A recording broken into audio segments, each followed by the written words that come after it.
జై శ్రీరామ్. శ్రీకృష్ణాయ నమః. ఈ నెల 17/4/2024 శ్రీరామనవమి ఉత్సవాలు జరుగుతున్నాయి. శ్రీరామనవమి అనగా రాముని వారి యొక్క జననం, అలాగే సీతారాముల కళ్యాణం. అయితే జగత్ కళ్యాణమే సీతారాముల కళ్యాణం. పితృ పరిపాలనకు శ్రీరాముడి ఆదర్శం.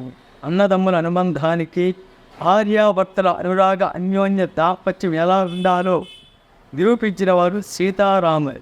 ఒక రాజుగా, ఒక కొడుకుగా, ఒక అన్నగా, ఒక భర్తగా శ్రీరామచంద్రుడు ఈ యుగానికే ఆదర్శ పురుషుడు. అలాగే సీతామహాతల్లి, భర్తకు తగ్గ మహాసత్వి ఈ సీతామహాతల్లి. భర్తకు తగ్గ మహాసత్వి సీతమ్మ తల్లి.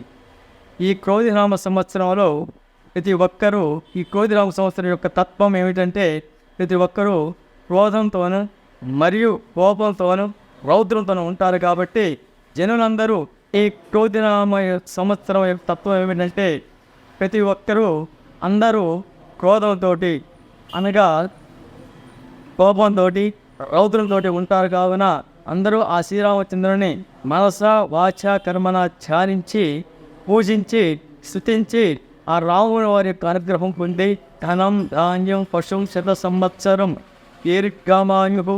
అలాగే శ్రీరాముని కావని ప్రజానికి అందరికీ శ్రీరామనవమి శుభాకాంక్షలు. జై శ్రీరామ్.